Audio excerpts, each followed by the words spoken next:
Halo para sahabat semuanya, hari ini saya akan berbicara tentang mesin anti politik pemerintahan. Kalau ada mesin anti politik tentu ada mesin politik ya, orang sudah akrab dengan mesin politik. Kalau dalam pilkada misalnya petahana mengarahkan para pejabat untuk menuju jalan ke rumah atau untuk memenangkan pemilihan, itu berarti para pejabat atau birokrasi itu biasanya disebut sebagai mesin politik untuk mendulang suara yang sebesar-besarnya. Nah, ini saya mau bicara tentang mesin anti politik ya, dan ini sebenarnya kurang pas atau kurang baik gitu ya. Dan konsep anti politik itu memang sudah lama dipakai oleh para ilmuwan yang sebenarnya membicarakan mengenai primacy of politics, keutamaan politik. Dan mesin anti politik itu dipakai oleh James Ferguson ya, ketika dia melakukan penelitian dan menghasilkan buku Anti-Politic Machine ya. Dia meneliti di Lesotho di Afrika pada tahun 90-an bahwa pembangunan desa itu tidak mengubah banyak hal pada kehidupan rakyat, karena pembangunan itu hanya semacam industri yang di dalamnya mengandung depolitisasi terhadap hak-hak rakyat, dan pembangunan juga hanya sebagai bentuk untuk ekspansi kekuasaan birokrasi dan teknokrasi. Ini perlu kita kritisi. Mesin anti politik itu terjadi di mana-mana, termasuk di negeri kita pada hari-hari ini, dan itu memang sudah jauh lama terjadi. Dan mesin anti politik itu dipengaruhi oleh 3isme ya, kolonialisme, developmentalisme, dan neoliberalisme. Kalau menurut sejarawan ya 3isme itu kayak debu kedaulatan atau kabut tebal. Kalau kabut tebal itu berarti kita susah untuk memandang secara terang benderang, secara jernih, dan itu tidak melumpuhkan tetapi mengganggu kedaulatan. Dan memang 3isme ini kan tidak mengendaki ada kedaulatan rakyat, tidak mengendaki kedaulatan pemerintah atau negara. Ini sebuah proses penyimpangan ya, mesin anti politik ini ya. Mengapa begitu? Saya mau mulai dulu dengan politik ya. Politik itu melekat pada manusia. Manusia itu makhluk sosial, makhluk budaya, makhluk pengetahuan, makhluk ekonomi, dan juga makhluk politik. Politik itu ya orang biasa memahami kekuasaan. Ada kepentingan, ada hak, ada kedaulatan, itu politik. Orang berdiskusi, mengambil kesepakatan, lalu mengambil keputusan, itu juga proses politik. Rakyat memilih pemimpin, itu juga politik. Musyawarah desa juga politik. Itu melekat pada manusia ya. Orang bisa memahami, oh ini institusi pemerintahan itu politik. Tapi pengertian di sini yang pertama itu ya, melekat pada manusia itu artinya manusia secara politik itu punya kepentingan. Kepentingan itu bermacam-macam, pengen kaya, pengen berkuasa, pengen punya hasrat, punya nafsu, bahkan termasuk seks dan sebagainya ya. Itu kepentingan itu. Yang kedua punya akal sehat, punya nalar, punya logika, atau punya pengetahuan. Itu yang nanti menimbulkan orang itu harus punya rasio, punya penalaran yang sehat begitu ya. Lalu yang ketiga adalah punya nilai atau moral atau etik. Ya, jadi etika ini penting, moral itu penting. Jadi kalau Misalnya sekarang lagi rame tentang politik dinasti itu, ya memang secara hukum tidak salah, tetapi secara moral itu tidak baik. Tidak salah, tapi tidak baik. Gitu ya. Itu namanya moral. Dan moral itu menjadi landasan hidup manusia, karena ini mengontrol ekstrem kebajikan, moral, nilai itu ekstrem kebajikan yang baik. Dia sangat dekat dengan mendekati malaikat gitu. Kalau yang sana yang kepentingan ini kalau dimaksimalkan itu hampir mendekati setan gitu. Nah, manusia itu makhluk yang sempurna, dia punya tiga-tiganya. Kalau manusia itu terus mengejar kepentingan, mengabaikan nilai gitu ya, mengabaikan moral, dia mendekati setan, manusia setan. Nah, kalau dia ngomong moral, ngomong nilai terus, lalu a priori atau anti pada kepentingan, itu namanya malaikat. Malaikat itu ya makhluk Tuhan yang paling setia, paling nggak punya nafsu, nggak punya kepentingan gitu. Manusia punya tiga-tiganya, dan pengetahuan itu yang tengah ya, yang akal sehat, yang nalar itu diberikan pada manusia untuk menyeimbangkan antara dua itu ya, yang ini nanti menghasilkan ilmu pengetahuan. Jadi artinya kalau manusia berkepentingan itu ya itu memang manusia begitu. Jadi tidak ada sesuatu yang aneh gitu. Ya, itu yang pertama. Kemudian yang kedua bahwa ini ya, kekuasaan sebagai poin penting dalam politik, atau sebagai jantungnya politik itu sangat penting untuk menciptakan manusia yang sempurna, manusia yang bahagia dan sebagainya itu ya. Ada filsuf, ada Pascal ya, dia bilang bahwa keadilan tanpa kekuasaan itu nothing, angan-angan, nggak akan tercipta. Kalau kita punya bayangan sebagai masyarakat yang adil dan makmur, tanpa kekuasaan itu tidak akan terjadi. Dan sebaliknya, kekuasaan tanpa keadilan itu akan menghasilkan despotisme atau kelaliman. Jadi memang harus diseimbangkan itu. Jadi manusia tadi ya sama, harus seimbang ya. Jadi kita tidak boleh, menurut prinsip manusia, kita tidak boleh anti pada kekuasaan. Tapi memang kekuasaan itu harus dikontrol. Kalau tidak, akan ada abuse of power atau penyalahgunaan kekuasaan. Tapi intinya kekuasaan tidak boleh dicaci maki. Kekuasaannya dimaksimalkan untuk mencapai kebaikan, untuk mencapai keadilan, kemakmuran, kesejahteraan gitu. Tapi jangan sampai yang memegang kuasa juga terlalu berlebihan ya. Tadi dikontrol dengan etika, bahkan juga dikontrol dengan politik. Sehingga mengapa yang ketika ya pemerintah dan pemerintahan ini kan lahir dari politik. Kalau ada 50 orang berkumpul bermasyarakat atau 100 orang berkumpul, pasti akan terjadi perbedaan pendapat. Itu pasti ya. Perbedaan pendapat itu sama dengan perbedaan kepentingan. Dan perbedaan itu bisa menimbulkan sengketa di antara 50 keluarga atau 100 keluarga. Nah, di sana akan lahir pemerintahan.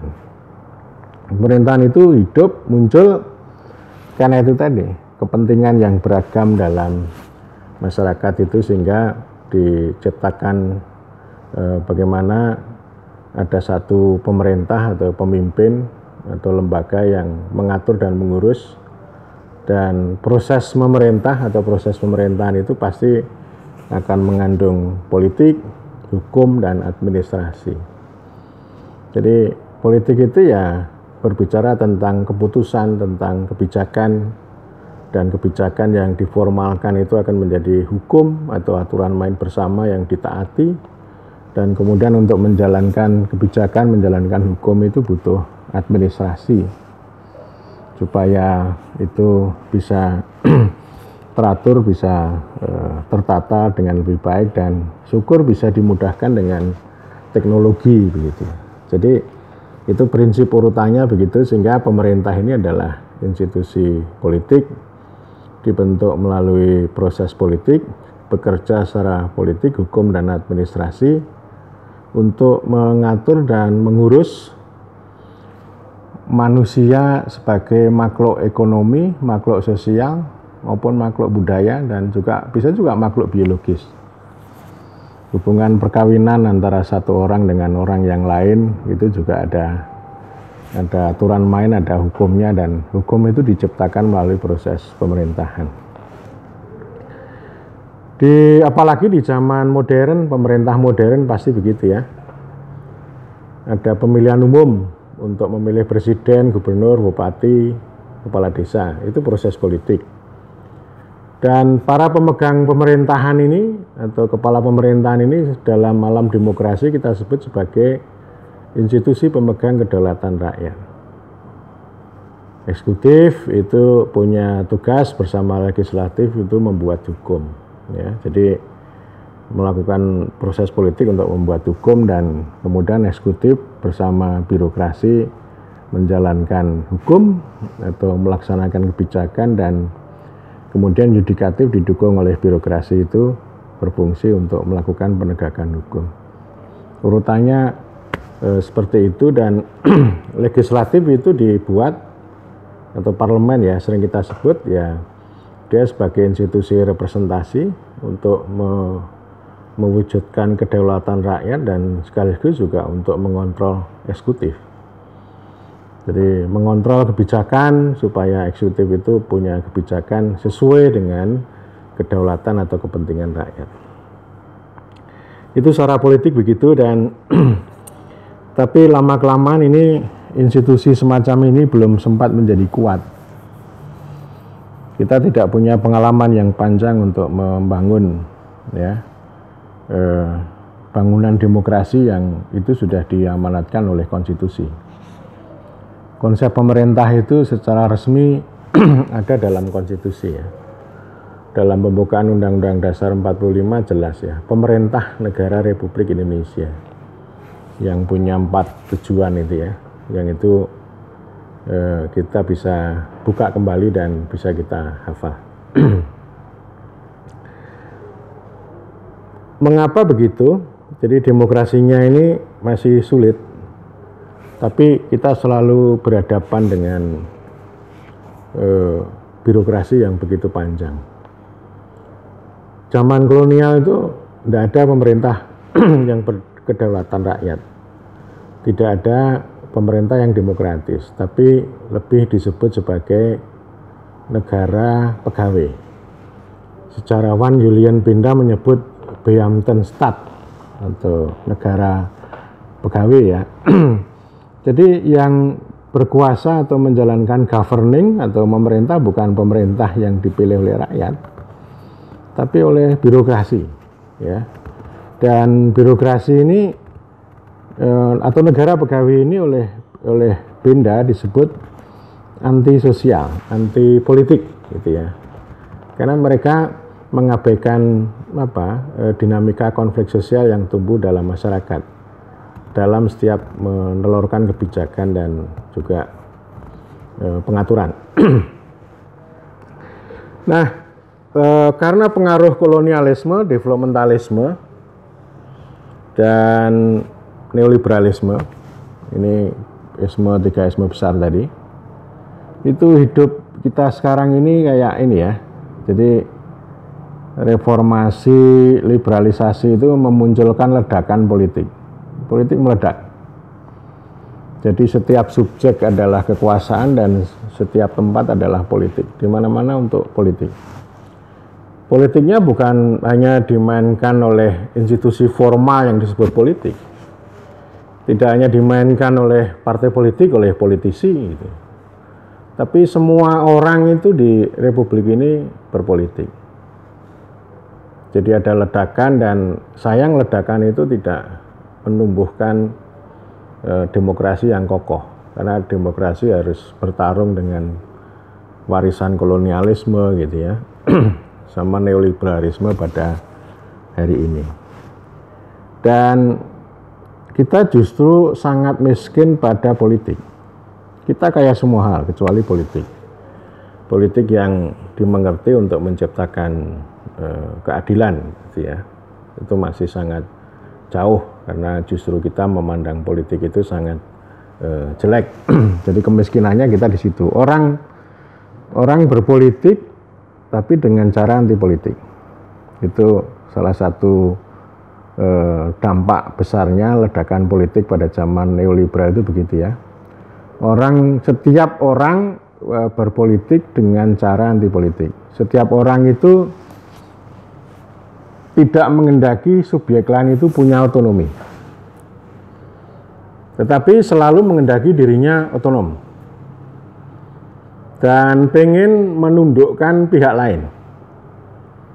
Pihak lain itu jangan sampai punya otonomi yang besar, punya kedaulatan yang besar, jangan sampai punya kekuasaan yang besar.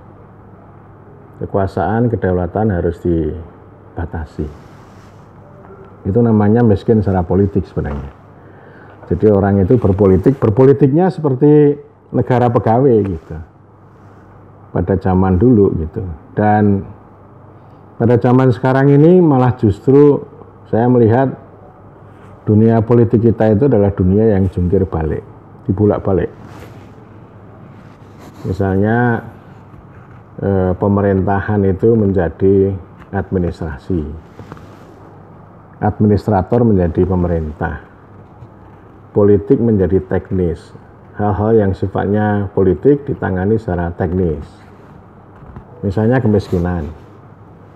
Kemiskinan itu politik. Loh, maksudnya apa? Maksudnya ya hak-hak orang miskin itu, hak itu politik gitu. Tapi ditangani secara teknis, misalnya dengan nutrisi, dengan gizi, dengan berbagai macam bantuan sosial. Itu menyenangkan rakyat tapi tidak menolong rakyat. Dan hukum menjadi politik. Jadi sekarang itu para penegak hukum berpolitik. Maksudnya gimana? Ya kasus-kasus hukum misalnya koruptor dan sebagainya ini dipolitisasi, diperdebatkan ya. Sidang Mahkamah Konstitusi dibuka secara lebar. Dibuka itu politik itu. Jadi institusi hukum yang seharusnya kebal dari politik malah dipolitisasi. Itu namanya politik, hukum menjadi politik. Sebaliknya peraturan-peraturan regulasi gitu menjadi hukum. Sehingga Profesor Sacipto Reharjo menyebut kita ini bukan negara hukum tapi negara peraturan. Jadi peraturan itu yang buat ya bukan institusi pemegang kedaulatan rakyat. Jadi ini jungkir balik ya. Negara jadi negeri, perguruan tinggi negeri. Ini salah. Yang betul seharusnya perguruan tinggi negara. Perguruan tinggi swasta, salah. Yang benar perguruan tinggi masyarakat. Karena apa yang disebut dengan perguruan tinggi swasta ini kan bentuknya yayasan ya, non profit, bukan swasta kayak sektor privat yang mengejar keuntungan gitu ya. Jadi banyak yang kita ini tidak duduk gitu ya, atau salah kaprah. Kita juga sulit membedakan apa itu penduduk, rakyat, masyarakat, kemudian juga warga gitu ya. Jadi orang suka-suka menggunakan konsep-konsep itu sehingga tidak duduk. Nah ini kan ilmu pemerintahan tugasnya untuk mencerahkan itu, untuk mendudukkan gitu ya. Nah, terus seperti kemarin yang saya sampaikan di Facebook itu misalnya ada pemerintah kecamatan. Lalu saya bertanya, ini sejak kapan kecamatan atau kecamatan jadi pemerintah gitu ya. Sejak kapan camat itu punya fungsi pemerintah?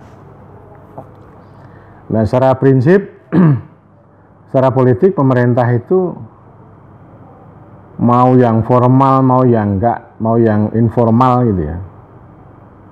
Itu fungsinya adalah proteksi. Yang pertama ya, itu sangat politik gitu. Jadi Proteksi itu macam-macam ya, melindungi, bisa melindungi wilayah, bisa pertahanan, bisa keamanan, bisa melindungi warga dari penularan COVID misalnya. Bisa melindungi warga dari ancaman serangan misalnya, atau ancaman macam-macam lah, ancaman bencana dan sebagainya. Tapi yang jauh lebih penting secara politik, keselamatan warga atau keselamatan rakyat dari politik, yaitu melindungi rakyat dari rampasan oleh elit. Itu pemerintah. Yang memegang pemerintah itu elit, tapi ketika dia menjadi pemerintah, dia kan dapat mandat dari rakyat. Entah dengan musyawarah 100 orang lalu mengatakan, kamu yang kita percaya untuk menjadi pemerintah. Atau dengan melalui pemilihan umum ya. Jadi pemerintah itu maknanya itu sangat terhormat. Oleh Aristoteles disebut sebagai supreme authority. Otoritas yang paling tinggi dalam negara, dalam polis ya, dalam negara kota ini. Yang tertinggi. Jadi kalau tertinggi itu dia harus melampaui. Dia memang elit ya yang jadi ini. Tapi ketika dia menjadi pemerintah, dia bukan penguasa. Pemerintah itu mulia sekali sebenarnya di sini ini ya. Karena tapi kalau dia kemudian rakus mengejar kepentingannya sendiri, maka dia menjadi penguasa, bukan pemerintah dia. Dan pemerintah itu tidak bisa kita pahami hanya dalam pengertian perintah institusi atau lembaga atau orang yang kerjaannya memberi perintah, bukan itu ya. Memang pemerintah mengandung perintah, tetapi sekali lagi pintu masuknya jangan semata-mata perintah. Lalu para sarjana ilmu pemerintahan mengatakan bahwa pemerintahan itu ilmu yang mempelajari hubungan antara yang memerintah dan diperintah. Wah, ini salah. Itu salah kaprah juga. Itu pertanyaannya bisa panjang lebar. Kalau yang diperintah itu rakyat, kok rakyat diperintah oleh pemerintah? Padahal rakyat itu yang justru memberi mandat kepada pemerintah. Memang ada yang akan diperintah oleh pemerintah, itu ada. Itu adalah aparat negara itu nomor 1 yang diperintah. Fungsi yang kedua pemerintah adalah distribusi ya, membagi. Tentu mengumpulkan ya, kalau mengumpulkan pajak lalu dibagi. Bisa dalam bentuk dana alokasi umum, dana desa dan seterusnya, itu membagi, itu fungsi pemerintah itu ya. Termasuk pelayanan ya. Pelayanan pada rakyat, bahkan rakyat atau warga yang tidak pernah bayar pajak pun juga berhak atas distribusi yang dijalankan oleh pemerintah. Nah itu prinsip dasarnya secara politik begitu. Dan saya mau menegaskan tentang berpolitik dengan cara anti politik, atau yang disebut dengan mesin anti politik itu. Ini menjadi ciri khas yang menonjol dalam teknokrasi. Teknokrasi itu istilahnya kuasa keahlian, berkuasa dengan teknis, atau istilahnya teknikalisasi politik gitu ya. Perbuatannya bisa disebut teknokratisasi atau teknikalisasi politik. Memang ada sosok, ada aktor yang namanya teknokrat. Dulu namanya mafia Berkeley. Jadi memandang teknokrasi bisa dari sudut sosok atau aktor teknokrat itu. Tetapi yang jauh lebih penting kalau kita mengikuti cara pandang governmentality ini soal rasionalitas pemerintah dengan keahlian, dengan standarisasi, dengan perangkat, dengan data dan sebagainya ya. Itu yang disebut dengan teknokrasi, itu merembes, melakukan penetrasi ke dalam tubuh pemerintah atau dalam tubuh negara atau dalam birokrasi. Yang ini nanti akan mengendalikan hajat hidup orang banyak.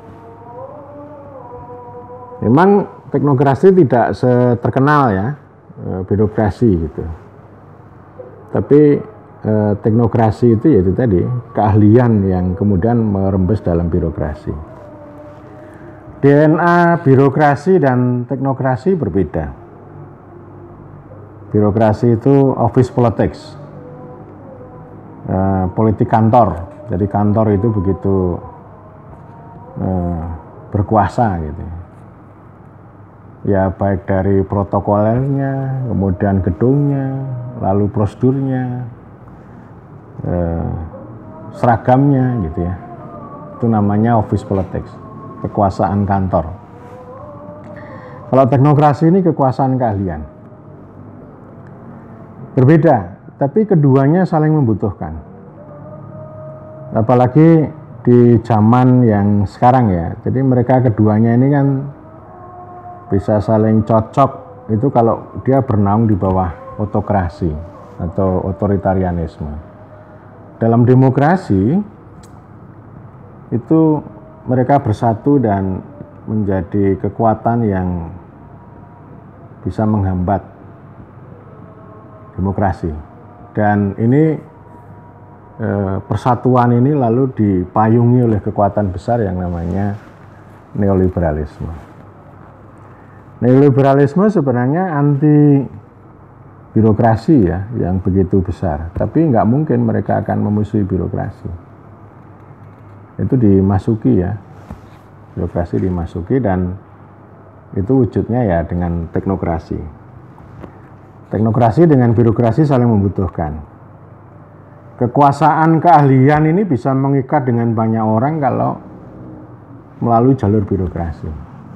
Kalau hanya disampaikan oleh ilmuwan atau oleh pakar nggak ngaruh gitu ya, ngaruhnya nggak terlalu besar. Tapi kalau dimasukkan dalam birokrasi lalu menjadi teknokrasi. Sebaliknya birokrasi juga membutuhkan teknokrasi karena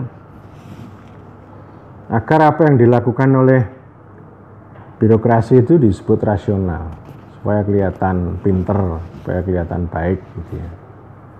Nah, pertemuan antara dua entitas ini itu adalah pada regulasi. Regulasi itu isinya ya nanti standarisasi, sertifikasi, aplikasi dan sebagainya gitu ya. Yang ini kemudian merembes ke seluruh sektor kehidupan. Entah itu dunia kampus, dunia desa, dunia daerah, setiap ruang pembangunan, pelayanan publik, perencanaan, semuanya dimasuki dengan regulasi yang itu hasil kreasi dua zat atau dua entitas atau dua spesies yang disebut dengan teknokrasi dan birokrasi. Dan itu akhirnya membuat demokrasi tidak bisa bekerja dengan baik gitu ya. Padahal seharusnya memang birokrasi itu kan mendukung demokrasi gitu ya. Tapi memang di mana-mana yang namanya birokrasi itu akan membangun otonominya sendiri. Gitu ya. Teknokrasi sebagai mesin anti politik itu anti pada dua hal. Yang pertama realisme politik. Realisme itu kenyataan. Ada kepentingan dan yang terpenting konflik. Di mana-mana biasa itu memang melekat karena perbedaan pendapat, perbedaan pendapatan, perbedaan cara pandang, kepentingan itu pasti menimbulkan konflik. Dan itu biasa. Ada kontestasi, ada kompetisi. Itu ya politik memang begitu. Itu manusia, itu melekat pada manusia. Tetapi teknokrasi menghindari itu. Lebih senang kalau dalam ilmu sosial itu ada struktural fungsional gitu ya. Lebih senang itu, menghindari konflik. Yang penting kebijakan jalan, nanti konflik ya biarkan aja lah, dibiarkan. Jadi realismenya begitu dan kadang-kadang kita nggak mau tahu bahwa kebijakan itu ternyata senjang dengan kenyataan, dengan konflik. Oh ternyata kebijakan yang diambil itu menciptakan konflik antara nelayan dengan toge, antara nelayan dengan perusahaan, antara petani dengan juragan dengan tengkulak gitu. Jadi kadang-kadang atau bahkan sering itu realitas konflik itu justru diabaikan. Yang kedua, dia mengabaikan idealisme politik. Idealisme politik itu kedaulatan atau hak atau akses rakyat. Jadi ini diabaikan. Pokoknya yang penting bikin. Misalnya kebijakan sekolah atau pendidikan yang sekarang lagi ngetren namanya apa itu? Daring, online. Ya. Ternyata tidak semua tempat, tidak semua orang bisa mengakses. Daring itu kan itu konsumsi untuk orang kota dan rakyat jelita. Jadi kaum urbanis dan rakyat jelita ya. Jadi kalau rakyat jelata yang di pinggir ya susah. Pertama, belum tentu semua orang punya gadget, punya gawe, punya perangkat. Yang kedua, sinyalnya kan kalau di pelosok kan lemah. Mengapa lemah? Ya karena hitung-hitungan ekonomi. Kalau secara biasanya orang investasi infrastruktur itu kalau punya potensi besar untuk return, untuk kembali ya dia tanam, kalau enggak ya itu namanya tidak efisien kan. Itu prinsip makroekonomi kan gitu ya. Jadi efisien tapi modalnya sedikit tapi untungnya besar. Nah nanti belum tentu juga ini ya paket data dan sebagainya ya. Jadi ini soal akses. Ada banyak sekali ya. Republik kita ini berhasil menyediakan infrastruktur berbagai macam ya, politik kebijakannya infrastruktur, entah itu kesehatan, pendidikan, jalan, transportasi gitu ya, menyediakan itu namanya distribusi. Meskipun distribusinya tidak merata. Mengapa tidak merata? Karena perhitungan efisiensi itu ya. Pada sisi lain, lalu warga itu diberikan ruang untuk mengakses itu, fasilitas itu tadi. Ternyata tidak setiap orang bisa mengakses. Ya, ini fungsi distribusinya tidak merata dan mungkin punya fungsi proteksinya terhadap rakyat ini yang kita kurang. Demikian juga dengan teknokrat itu tidak menyukai konsep keadilan, konsep kedaulatan. Contoh ini dalam pangan, yang resmi berkembang kan ketahanan pangan, bukan kedaulatan pangan. Ketahanan pangan itu yang penting pangan tersedia. Perkara impor itu ya memang itu resiko karena efisien. Ya selain pasti ada mafianya ya. Tapi lebih efisien, soalnya kalau kedaulatan itu tidak efisien, harus mengorganisir petani, harus menyediakan ABC lengkap. Ngapain untuk itu gitu? Kalau teknokrat kan untuk apa kayak gitu itu? Lebih baik kita punya uang ya beli aja dari Vietnam, nah, itu lebih efisien. Ya, jadi yang penting pangan tersedia gitu. Tapi hari ini memang kita harus belajar kalau mau belajar. Bahwa pengalaman yang itu dihasilkan oleh pendekatan teknokrasi seperti itu banyak mengalami keruntuhan. Sekarang orang bergerak ya, justru kehidupan itu yang lokal, yang petani, yang nelayan, yang pertanian, yang ikan itu justru menjadi sangat penting untuk penyangga kedaulatan Republik. Ini kalau mau belajar dengan serius, kalau nggak mau ya pasti yang namanya normal baru itu memindahkan normal lama ke tempat yang baru, bukan sama sekali yang baru. Nah dia mengabaikan dua politik itu, Nah, teknokrasi itu punya 4 moda politik. Yang pertama, moda moralisme. Moralisme politik. Tadi di awal saya katakan moral itu sangat penting. Menjaga kebajikan, kebaikan ya. Tapi kalau moralisme itu maknanya adalah kecanduan moral. Melihat apapun dengan moral. Polusi moral namanya. Ini ranahnya politik tapi dilihat secara moral. Akhirnya nggak ketemu. Moralisme itu memandang bahwa kekuasaan itu jahat. Kekuasaan itu kejahatan. Karena dipegang oleh apa yang disampaikan oleh Jean Sartre itu dirty hand. Tangan kotor. Jadi pemegang kekuasaan itu tangannya kotor. Politisi itu bandit. Jadi yang jelek-jelek begitu ya. Sehingga menurut moralisme ini tangannya harus bersih. Orangnya harus baik. Jadi ini malaikatisme namanya. Moralisme itu sama dengan malaikatisme. Memandang manusia dengan cara malaikat. Jadi siapapun yang memegang kekuasaan pasti dipandang itu kurang baik. Tidak peduli bahwa ternyata ini kontradiksinya gitu ya. Kekuasaan dibutuhkan untuk mencapai keadilan. Sehingga solusinya moral. Dan moral itu nggak akan sampai ini, nggak akan bisa mengatasi ranah politik. Moral itu menjadi pegangan ya, itu kebajikan etik yang dipegang oleh setiap orang. Kita sudah banyak disuguhi fenomena ya, orangnya itu taat, religius gitu ya. Tapi ya tetap bisa melakukan abuse of power ya. Penyelesaiannya bukan dengan moral juga gitu. Termasuk yang disampaikan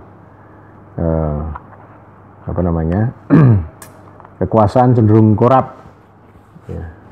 Itu pandangan moralisme yang melihat politik dengan moral. Termasuk definisi global ya tentang korupsi atau tentang anti korupsi. Dikonstruksi bahwa korupsi itu adalah kejahatan luar biasa. Kejahatan luar biasa ini kayak genosida aja. Pembunuhan manusia gitu ya. Jadi disetarakan dengan itu. Tapi orang yang melakukan kerusakan alam tidak disebut sebagai kejahatan. Jangan-jangan orang-orang yang merusak alam itu menjadi bagian dari aliansi global yang berbicara tentang korupsi itu sebagai kejahatan luar biasa ya, karena memang ini banyak dikritik kita ini soal anti korupsi ini ya. Jadi misalnya rumusnya begini ya, dengan moralisme itu ya, karena kekuasaan jelek itu rumusnya yang Dewa anti korupsi yang disebut dengan Robert Glidgard. Korupsi sama dengan diskresi plus monopoli minus akuntabilitas. Jadi kalau pemegang kekuasaan diberikan diskresi itu bahaya, bisa korupsi gitu. Sehingga rumusnya ya ini harus dipotong nih, D sama M-nya ini. Potong. Lalu artinya anti korupsi itu sama dengan akuntabilitas. Nah, ini banyak dikritik bahwa akuntabilitas itu adalah teknologi kekuasaan untuk menjinakkan pemerintah, melemahkan pemerintah, membatasi kekuasaan pemerintah, bukan memberikan energi kepada pemerintah supaya bisa meraih keadilan, kemakmuran, kesejahteraan, keadilan enggak. Tapi ini dipotong dulu, dan moralisme ini kan bekerja pre-politics, sebelum politik. Jadi sebelum politik bekerja, politik itu kan soal proses dan tujuan kan. Tujuan yang mau dicapai itu politik. Lalu prosesnya. Jadi sebelum proses dan tujuan ini bekerja udah dibatasi oleh moralisme. Itu yang pertama. Kemudian yang kedua adalah positivisme politik ya, positivisme politik. Ini ilmu pengetahuan positif. Pengetahuan positif itu ya yang sering kita kenal yang disebut scientific, ilmiah, objektif, rasional, netral gitu ya. Padahal itu juga politik. Jadi pengetahuan adalah kekuasaan. Ketika orang mengatakan objektif, ilmuwan mengklaim kami ilmiah objektif, sebenarnya dia juga sedang berpolitik juga gitu. Nah, positivisme ini, positif itu sama dengan baik dan benar. Jadi kalau ilmuwan atau peneliti, kami menggunakan metodologi yang objektif, rasional, dan sebagainya itu ya, yang disebut ilmiah tadi. Kenyataannya dia memandang bahwa objek yang diteliti itu bisa dituding negatif. Karena saya positif, lalu objek yang saya teliti itu negatif. Negatif itu buruk dan salah. Ini yang kemudian pendekatan positivisme itu oleh Profesor Purwosantoso disebut dengan jebakan pendekatan patologis. Patologis itu artinya memandang objek itu selalu jelek, selalu negatif, selalu buruk gitu ya. Dan beliau sampaikan ya artinya peneliti ini, ilmuwan ini tidak punya kemampuan untuk bagaimana beremansipasi terhadap dunia yang diteliti itu. Ya, bisanya cuma mencaci maki aja, menunjukkan patologi aja. Ya. Nah memang itu ada banyak sekali lah. Kalau kita ngomong desa misalnya itu kan ya ada dua ya. Yang satu mengatakan desa itu dirampas oleh elit. Dengan desa itu nggak akan menyampaikan tidak akan membawa kemakmuran karena dibajak oleh elit. Itu cara pandangnya begitu. Jadi mereka melihat bahwa pemerintah ini penguasa itu rakus gitu ya. Jadi nggak melihat bahwa kekuasaan itu bisa menjadi kekuatan untuk membawa perubahan. Ya ini banyak orang yang meneliti semacam itu ya. Kerjaannya begitu. Ada juga sarjana ilmu politik yang menyukai pemilihan umum tapi membenci partai politik dan membenci parlemen. Ini aneh nih. Aneh sekali ini. Lalu apa maknanya gitu? Apa maknanya dia menyukai pemilihan umum? Ya kalau misalnya ini politik begitu, realitasnya konflik, lalu ada money politics dan sebagainya itu kan itu kita harus mengkontekstualisasikan, membuat kalimat yang berbeda ya. Jangan sampai orang malah justru melihat politik uang itu bejat, politik uang itu amoral. Padahal saya melihatnya politik uang ini itu bagian dari politiknya rakyat untuk bernegosiasi. Ini politik rakyat ini sedang bernegosiasi dengan elit karena dalam kehidupan sehari-hari mereka tidak menikmati protecting dan distributing yang dilakukan oleh pemerintah. Sehingga kalau ketemu elit ya dinego. Kami menerima serangan fajar misalnya, gitu ya. Itu bagian dari negosiasi. Tapi kalau moralis mengatakan kamu amoral kamu pragmatis ya. Jadi saya menawarkan untuk melihat politik itu dengan realis ya. Karena dengan realis itu nanti kita akan bisa menemukan cara bagaimana mengubah, bagaimana menggunakan kekuasaan itu bukan dicaci maki, tapi bisa menjadi energi, bisa menjadi kekuatan yang dahsyat untuk mewujudkan kepentingan rakyat sesuai yang dimandatkan oleh konstitusi. Kemudian yang ketiga, manajerialisme. Atau manajerialisme itu kan manajemen ilmiah plus ideologi gitu ya. Jadi ini kayak semacam ideologi. Apapun hajat hidup orang banyak itu dikelola dengan prinsip manajemen ilmiah. Manajemen ilmiah itu ya ada kalkulasi secara ekonomi, ada efisiensi, ada efektivitas, ada produktivitas gitu ya. Contohnya ini adalah buku Nancy Pelosi, Hutan Kaya Rakyat Melarat. Dulu presiden pernah bertanya, mengapa hutan di Swedia dan Finlandia ini bisa memakmurkan rakyat, tapi kok hutan di Indonesia tidak memakmurkan rakyat? Ya kalau kita belajar pada bukunya Pelosi ya karena kolonialisme itu. Kolonialisme, manajerialisme itu. Jadi hanya melihat hutan itu secara manajerial. Jadi dia anti politik dia. Anti politik maksudnya apa? Oh ya di hutan itu ya ada rakyatnya, ada masyarakat adatnya. Tapi yang dilihat hanya hutannya sama kayunya ini untuk memperoleh uang yang sebesar-besarnya. Jadi mengabaikan bahwa di sana ada manusia, ada rakyat. Lalu Pelosi bilang ini manajemen ilmiah atau istilahnya itu hutan ilmiah. Lalu saya gunakan ada istilah sawit ilmiah, desa ilmiah, uang ilmiah gitu ya. Nah yang ilmiah ini malah justru semakin jauh dari rakyat dan lebih dekat dengan tengkulak.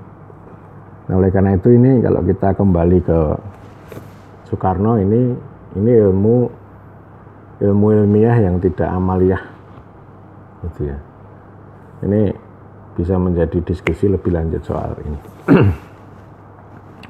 Jadi semuanya serba manajerial. Jadi politik itu mengganggu, harus diganti dengan manajemen. Dan oleh karena itu banyak sarjana ilmu pemerintahan itu ingkar atau mengingkari pemerintah, malah lebih suka pada manajemen publik. Sekarang trennya begitu ya. Itu biarkan itu ranahnya administrasi publik. Kalau mau berkontestasi soal itu ya biarkan aja. Tapi sarjana ilmu pemerintahan ya harus melihat konsep itu ya, primacy of government, keutamaan pemerintah. Ya, pemerintah itu siapa? Ya sarjana ilmu pemerintahan pasti tahu. Yang jelas pemerintahan itu bukan semata-mata manajemen, bukan hanya semata-mata administrasi, tapi harus secara menyeluruh. Jadi kita melihat pemerintahan itu kayak hutan yang utuh. Nah, sementara orang itu hanya melihat pohon-pohon, dia tidak akan menemukan hutan secara utuh. Itu yang ketiga, moda yang ketiga. Lalu moda yang keempat itu instrumentalisme. Instrumentalisme itu instrumen, itu alat perangkat. Zaman sekarang ini apa-apa aplikasi apapun masalahnya aplikasi solusinya. Apapun makanannya, teh, botol, minumnya kan gitu. Jadi apapun diselesaikan dengan perangkat. Perangkat itu macam-macam ya. Ada sertifikasi, ada akreditasi, ada aplikasi, ada macam-macam lah ya. Yang perangkat-perangkat instrumen itu yang digunakan untuk itu. Ya sekarang orang IT kan naik daun ya, di zaman revolusi industri 4.0 yang itu sangat diagung-agungkan. IT itu katanya bukan supporting system tapi backbone, jadi harus menjadi backbone. Sehingga saya sering menyampaikan kritik ini ya, di dalam sistem keuangan desa yang itu dia kan itu karya teknokrasi dia, lalu karena dengan birokrasi lalu dia Siskudes ini jadi regulasi. Saya mengatakan Siskudes ini adalah perangkat yang membunuh hakikat, karena banyak misalnya yang itu keputusan hasil musyawarah desa yang ini secara politik tapi ditolak oleh perangkat itu ya. Meskipun hari-hari ini mulai dibuka tapi saya belum melihat ada perubahan ya. Jadi aplikasi menjadi backbone, bukan menjadi perangkat yang membantu, bahkan menjadi regulasi ya.